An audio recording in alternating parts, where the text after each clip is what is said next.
ಎಲ್ಲರಿಗೂ ನಮಸ್ಕಾರ. ಲಾಸ್ಟ್ ವಿಡಿಯೋದಲ್ಲಿ ನೆಕ್ಸ್ಟ್ ವಿಡಿಯೋಗೆ ವೆಯ್ಟ್ ಮಾಡಿ ಅಂತ ಹೇಳಿದ್ದೆ. ಸೊ ನೆಕ್ಸ್ಟ್ ವಿಡಿಯೋಗೆ ಬಂದಾಯಿತು. ಇವತ್ತು ನಾವು ಬ್ರೌನ್ ರೈಸಿಂದ ಆಗುವಂತಹ ಆರೋಗ್ಯಕರ ಮತ್ತು ಲಾಭದಾಯಕ ಅಂಶಗಳನ್ನು ತಿಳ್ಕೊತಾ ಇದ್ದೀವಿ.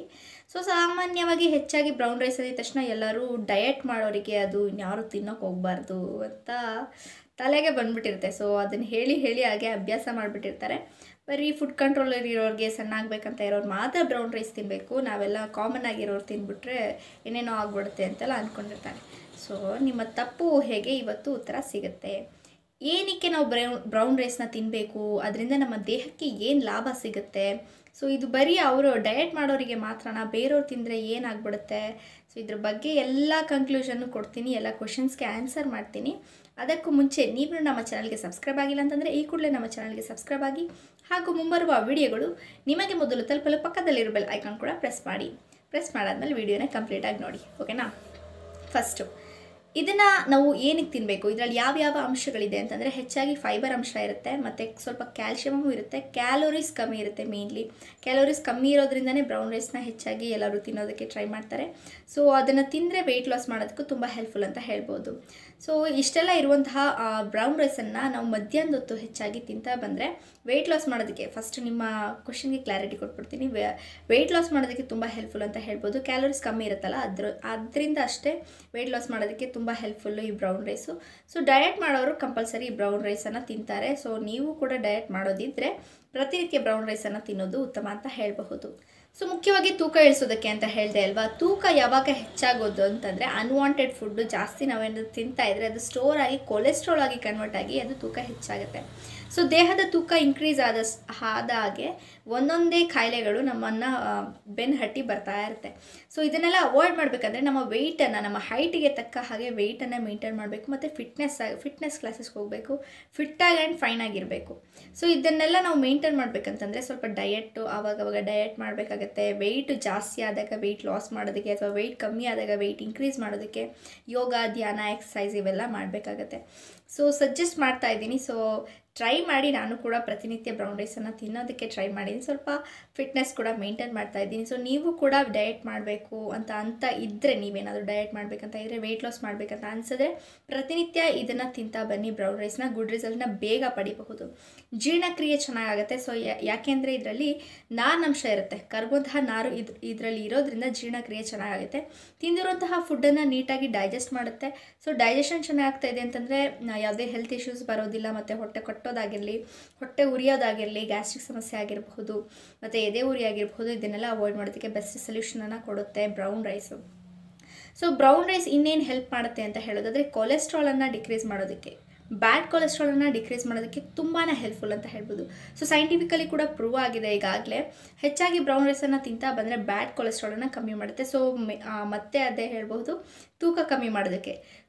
ಬ್ಯಾಡ್ ಕೊಲೆಸ್ಟ್ರಾಲ್ ಜಾಸ್ತಿ ಆದಾಗಲೇ ತೂಕ ಇನ್ಕ್ರೀಸ್ ಆಗೋದು. ಸೊ ಆ ತೂಕನ ಡಿಕ್ರೀಸ್ ಮಾಡೋದಕ್ಕೆ ಬ್ರೌನ್ ರೈಸ್ ತುಂಬಾ ಒಳ್ಳೆಯದು ಅಂತ ಹೇಳ್ಬೋದು.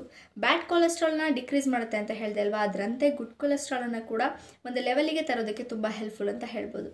ಸೊ ಫೈಬರ್ ಅಂಶ ಇರುತ್ತೆ, ಮತ್ತು ಜೀರ್ಣಕ್ರಿಯೆಗೆ ತುಂಬ ಒಳ್ಳೆಯದು ಅಂತ ಹೇಳಿದೆ. ಅಜೀರ್ಣದ ಸಮಸ್ಯೆಯಿಂದ ದೂರ ಇಡುತ್ತೆ, ಮತ್ತು ಬ್ಯಾಡ್ ಕೊಲೆಸ್ಟ್ರಾಲ್ನ, ಮೇಯ್ನ್ಲಿ ಬ್ಯಾಡ್ ಕೊಲೆಸ್ಟ್ರಾಲ್ನ ಡಿಕ್ರೀಸ್ ಮಾಡೋದಕ್ಕೆ ತುಂಬ ಒಳ್ಳೆಯದು ಅಂತ ಹೇಳಿದೆ. ಇನ್ನು ಕೊಲೆಸ್ಟ್ರಾಲ್ ವಿಷಯನ ತಗೊಳ್ಳೋದಾದರೆ, ಹೆಚ್ಚಾದರೆ ಕೊಲೆಸ್ಟ್ರಾಲ್ ಇನ್ಕ್ರೀಸ್ ಆದರೆ ಬಿ ಪಿ ಅಂದರೆ ಕಂಟ್ರೋಲ್ಗೆ ಸಿಗದೆ ಇರೋ ಹಾಗೆ ಇದು ಮಾಡಿಬಿಡುತ್ತೆ ಕೊಲೆಸ್ಟ್ರಾಲಿಂದ. ಸೊ ಕೊಲೆಸ್ಟ್ರಾಲ್ ಇನ್ಕ್ರೀಸ್ ಆದರೆ ಹಾರ್ಟ್ ಅಟ್ಯಾಕ್ ಆಗುವಂಥ ಚಾನ್ಸಸ್ ಇರುತ್ತೆ. ಸೊ ಬ್ಲಡ್ ಸರ್ಕ್ಯುಲೇಟ್ ಆಗಬೇಕಾದ್ರೆ ಏನಾದರೂ ಕೊಲೆಸ್ಟ್ರಾಲ್ ಸ್ಟಾಕ್ ಆದರೆ, ಅಥವಾ ಮೈಂಡಿಗೆ ಹೋಗುವಂತಹ ವೇನ್ಸ್ ಅಲ್ಲೇನಾದರೂ ಸ್ಟಾಕ್ ಆದರೆ, ಇವೆರಡರಿಂದ ಬ್ಲಡ್ ಸರ್ಕ್ಯುಲೇಷನ್ ಎಲ್ಲೇ ಆಗಿರಲಿ, ಕರ್ವ್ಸಲ್ಲಿ ಏನಾದರೂ ಕೊಲೆಸ್ಟ್ರಾಲ್ ಸ್ಟಾಕ್ ಆದರೆ ಹಾರ್ಟ್ ಅಟ್ಯಾಕ್ ಆಗುವಂಥ ಚಾನ್ಸಸ್ ತುಂಬಾ ಹೆಚ್ಚಾಗಿರುತ್ತೆ. ಮತ್ತು ಸ್ಟ್ರೋಕ್ ಆಗುವ ಚಾನ್ಸಸ್ ಅದು ಕೂಡ ಹೆಚ್ಚಾಗಿರುತ್ತೆ. ಸೊ ಬ್ಲಡ್ ಕ್ಲಾಟ್ ಆಗದೆ ಇರೋ ಹಾಗೆ, ಅಥವಾ ಕೊಲೆಸ್ಟ್ರಾಲ್ ಸ್ಟೋರ್ ಆಗದೆ ಇರೋ ಹಾಗೆ ನೋಡ್ಕೋಬೇಕಂತಂದರೆ ನಮ್ಮ ಹೆಲ್ತನ್ನು ಚೆನ್ನಾಗಿ ನೋಡ್ಕೋಬೇಕು. ಫುಡ್ಡು ಲಿಮಿಟೆಡ್ ಆಗಿರಬೇಕು. ಯಾವುದನ್ನು ಎಷ್ಟೆಷ್ಟು ತಿನ್ನಬೇಕು ಅಷ್ಟೇ ತಿನ್ನಬೇಕು. ಆರೋಗ್ಯವೇ ಭಾಗ್ಯ ಅಂತ ಹೇಳೋ ಹಾಗೆ ದೊಡ್ಡವ್ರು ಹೇಳ್ದ ಹಾಗೆ. ಸೊ ನಮ್ಮ ಆರೋಗ್ಯವನ್ನು ಚೆನ್ನಾಗಿಟ್ಕೊಂಡ್ರೆ ಎಲ್ಲವನ್ನು ಕೂಡ ನಾವು ಜಯಿಸ್ಬೋದು. ಸೊ ಆದಷ್ಟು ಬ್ರೌನ್ ರೈಸನ್ನು ತಿಂತಾ ಬಂದರೆ ಕೊಲೆಸ್ಟ್ರಾಲನ್ನು ಡಿಕ್ರೀಸ್ ಮಾಡ್ಕೋಬೋದು, ಮತ್ತು ಬ್ಲಡ್ ಸರ್ಕ್ಯುಲೇಷನ್ ಕೂಡ ಚೆನ್ನಾಗಾಗುತ್ತೆ. ಇನ್ನು ಬ್ರೌನ್ ರೈಸನ್ನು ತಿನ್ನೋದ್ರಿಂದ ನಮಗೆ ಏನು ಲಾಭ ಸಿಗುತ್ತೆ ಅಂತಂದರೆ, ನಮ್ಮ ಮೆದುಳು ಚುರುಕಾಗುತ್ತೆ. ಸೊ ಮೆಮೊರಿ ಪವರನ್ನು ಇನ್ಕ್ರೀಸ್ ಮಾಡುತ್ತೆ, ಮತ್ತು ಬ್ಲಡ್ ಸರ್ಕ್ಯುಲೇಷನ್ ಚೆನ್ನಾಗಾಗುತ್ತೆ ಅಂತ ಹೇಳಿದೆ ಅಲ್ವಾ.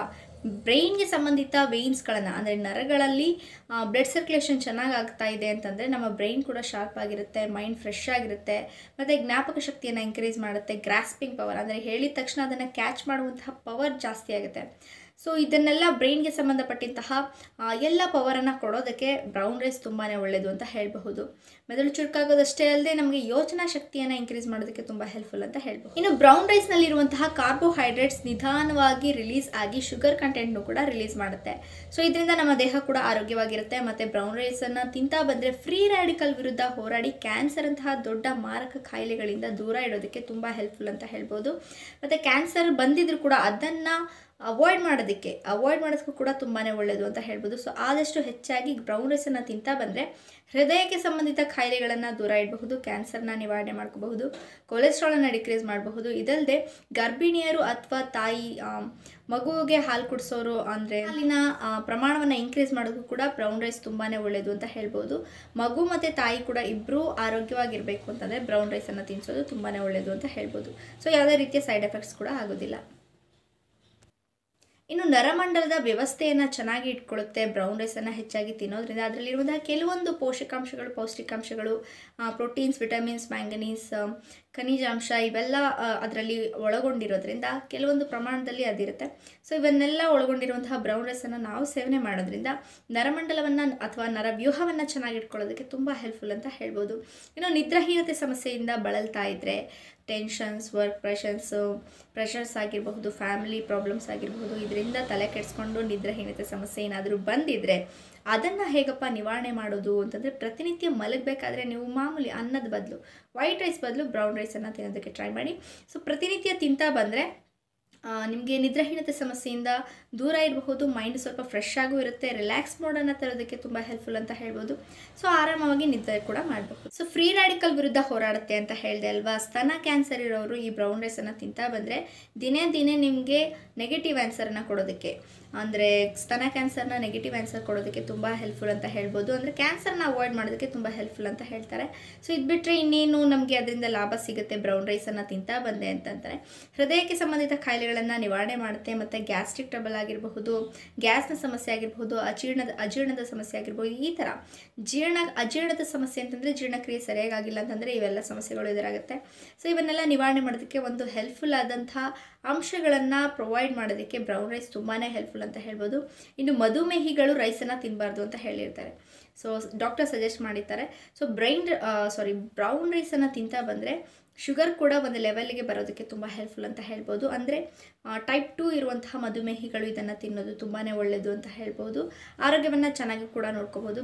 ಇದರಲ್ಲಿ ಶುಗರ್ ಅಂಶ ಸ್ವಲ್ಪ ಕಮ್ಮಿ ಇರೋದ್ರಿಂದ ಬ್ಲಡ್ಗೆ ಸೇರುವಂತಹ ಶುಗರ್ ಕಂಟೆಂಟ್ಸ್ನ ಅವಾಯ್ಡ್ ಮಾಡುತ್ತೆ. ಇನ್ಸುಲಿನ್ ಪ್ರಮಾಣನ ಇನ್ಕ್ರೀಸ್ ಮಾಡೋದಕ್ಕೆ ತುಂಬ ಹೆಲ್ಪ್ಫುಲ್ ಅಂತ ಹೇಳ್ಬೋದು. ಇನ್ನು ಉತ್ಕರ್ಷವನ್ನು ಕೂಡ ಅವಾಯ್ಡ್ ಮಾಡೋದಕ್ಕೆ ತುಂಬ ಹೆಲ್ಪ್ಫುಲ್ ಅಂತಾರೆ. ಇದು ಬಿಟ್ಟರೆ ರೋಗ ನಿರೋಧಕ ಶಕ್ತಿಯನ್ನು ಇನ್ಕ್ರೀಸ್ ಮಾಡೋದಕ್ಕೆ ತುಂಬಾ ಹೆಲ್ಪ್ಫುಲ್. ಸೊ ನಮ್ಮ ದೇಹಕ್ಕೆ ಸೇರುವಂತಹ ಬ್ಯಾಕ್ಟೀರಿಯಾಗಳನ್ನು ಹೊಡೆದೋಡಿಸೋದಕ್ಕೆ ರೋಗ ನಿರೋಧಕ ಶಕ್ತಿ ತುಂಬಾ ಇಂಪಾರ್ಟೆಂಟ್ ರೋಲ್ನ ಪ್ಲೇ ಮಾಡೋದ್ರಿಂದ ಹೆಚ್ಚಾಗಿ ನಾವು ಬ್ರೌನ್ ರೈಸನ್ನು ತಿಂತಾ ಬಂದರೆ ದೇಹದಲ್ಲಿ ರೋಗ ನಿರೋಧಕ ಶಕ್ತಿಯನ್ನು ಇನ್ಕ್ರೀಸ್ ಮಾಡ್ಕೋಬೋದು. ಯಾವುದೋ ಸಣ್ಣ ಪುಟ್ಟ ಕಾಯಿಲೆಗೆಲ್ಲ ಆಸ್ಪತ್ರೆಗೆ ಹೋಗೋದು ಅಂದರೆ ಹಾಸ್ಪಿಟಲ್ಗೆ ಹೋಗೋದನ್ನು ಅವಾಯ್ಡ್ ಮಾಡೋದಕ್ಕೆ ತುಂಬ ಹೆಲ್ಪ್ಫುಲ್ ಅಂತ ಹೇಳ್ಬೋದು. ಇರುವಂತಹ ಸೋರ್ಸನ್ನು ನಮ್ಮ ಸುತ್ತಮುತ್ತನೇ ನಮಗೆ ಬೇಕಾದಂತಹ ಎಲ್ಲ ಮೆಡಿಸನ್ಗಳು ಇವೆ. ನಮ್ಮ ದೇಹದ ಒಳಗೂ ಕೂಡ ಕ್ರಿಯೇಟ್ ಮಾಡುವಂತಹ ಸೆಲ್ಫ್ ಕ್ರಿಯೇಷನ್ ಮೆಡಿಸನ್ಗಳು ಕೂಡ ಇದೆ. ಅದಕ್ಕೆ ಸಪೋರ್ಟಿವ್ ಆಗಿ ಕೆಲವೊಂದು ಅಂಶಗಳು ಬೇಕಾಗುತ್ತೆ. ಸೊ ಅದಕ್ಕೆ ಸಪೋರ್ಟಿವ್ ಆಗಿರುವಂತಹ ಹಣ್ಣು ತರಕಾರಿ ಸೊಪ್ಪನ್ನು ತಿಂತಾ ಬಂದರೆ ನಾವು ಹೆಲ್ದಿಯಾಗೂ ಇರಬಹುದು. ಪದೇ ಆ ಹಾಸ್ಪಿಟಲ್ಗೆ ತವರು ಮಾಡ್ಕೊಳ್ಳೋದನ್ನು ಕೂಡ ಅವಾಯ್ಡ್ ಮಾಡ್ಕೋಬಹುದು. ಇನ್ನು ಬ್ರೌನ್ ರೈಸಲ್ಲಿ ಮುಖ್ಯವಾಗಿ ಕ್ಯಾಲ್ಶಿಯಂ ಅಂಶ ಕೂಡ ಇರುತ್ತೆ. ಸೊ ಹೆಚ್ಚಾಗಿ ಕಾಣಿಸ್ಕೊಳ್ಳೋದು ಇದರಲ್ಲಿ ಯಾವುದ್ಯಾವುದು ಅಂತಂದರೆ ಖನಿಜಾಂಶ, ಮ್ಯಾಂಗನೀಸ್, ಫೈಬರ್ ಅಂಶ ಮತ್ತು ಕ್ಯಾಲ್ಶಿಯಂ ಅಂಶ. ಸೊ ಇವು 4 ಕೂಡ ಹೆಚ್ಚಿನ ಪ್ರಮಾಣದಲ್ಲಿ ಇರೋದ್ರಿಂದ ಹಾಲು, ಮೊಟ್ಟೆ ಇದನ್ನೆಲ್ಲ ಬಿಟ್ಟರೆ ಬ್ರೌನ್ ರೈಸಲ್ಲೂ ಕೂಡ ಕ್ಯಾಲ್ಶಿಯಂ ಅಂಶ ಹೆಚ್ಚಾಗಿ ಇರುತ್ತೆ. ಸೊ ಹಾಲು, ಮೊಟ್ಟೆ ನೀವು ಸ್ವಲ್ಪ ಅವಾಯ್ಡ್ ಮಾಡ್ತಾ ಇದ್ದರೆ ನಿಮ್ಗೆ ಇಷ್ಟ ಇಲ್ಲ ಅಂತಂದರೆ ಬ್ರೌನ್ ರೈಸನ್ನು ತಿನ್ನೋದ್ರಿಂದ ಈಸಿಯಾಗಿ ಕ್ಯಾಲ್ಶಿಯಂ ಅಂಶನ ಅಂದರೆ ಗ್ರ್ಯಾಬ್ ಮಾಡಬಹುದು. ಮೂಳೆ ಮತ್ತು ಹಲ್ಲಿನ ಆರೋಗ್ಯವನ್ನು ಚೆನ್ನಾಗಿ ನೋಡ್ಕೋಬಹುದು. ಹಲ್ಲಿನಲ್ಲಿ ಏನಾದರೂ ರಕ್ತಸ್ರಾವ ಆಗಿರಬಹುದು ಅಥವಾ ಹಲ್ಲು ನೋವಾಗಿರಬಹುದು, ಕ್ಯಾವಿಟಿ ಆಗಿರಬಹುದು, ಇದನ್ನೆಲ್ಲ ಅವಾಯ್ಡ್ ಮಾಡೋದಕ್ಕೆ ಬೆಸ್ಟ್ ಸೊಲ್ಯೂಷನನ್ನು ಕೊಡುತ್ತೆ ಅಂತ ಹೇಳಬಹುದು. ಸೊ ಆದಷ್ಟು ಹೆಚ್ಚಾಗಿ ನೀವು ಬ್ರೌನ್ ರೈಸನ್ನು ತಿಂತಾ ಬಂದರೆ ನಿಮ್ಮ ಹೆಲ್ತನ್ನು ಚೆನ್ನಾಗಿ ನೋಡ್ಕೋಬಹುದು. ಶುಗರ್ ಪೇಷಂಟ್ಸ್ ಕೂಡ ತಿನ್ನಬಹುದು ಅಂತ ಹೇಳಿದೆ. ಹಾರ್ಟ್ ಪ್ರಾಬ್ಲಮ್ ಇದ್ದರೆ ಅದನ್ನು ಸೊಲ್ಯೂಷನ್ ಕೊಡೋದಕ್ಕೆ ತುಂಬ ಹೆಲ್ಪ್ಫುಲ್. ಮತ್ತು ಕ್ಯಾನ್ಸರ್ನ ನಿವಾರಣೆ ಮಾಡುತ್ತೆ.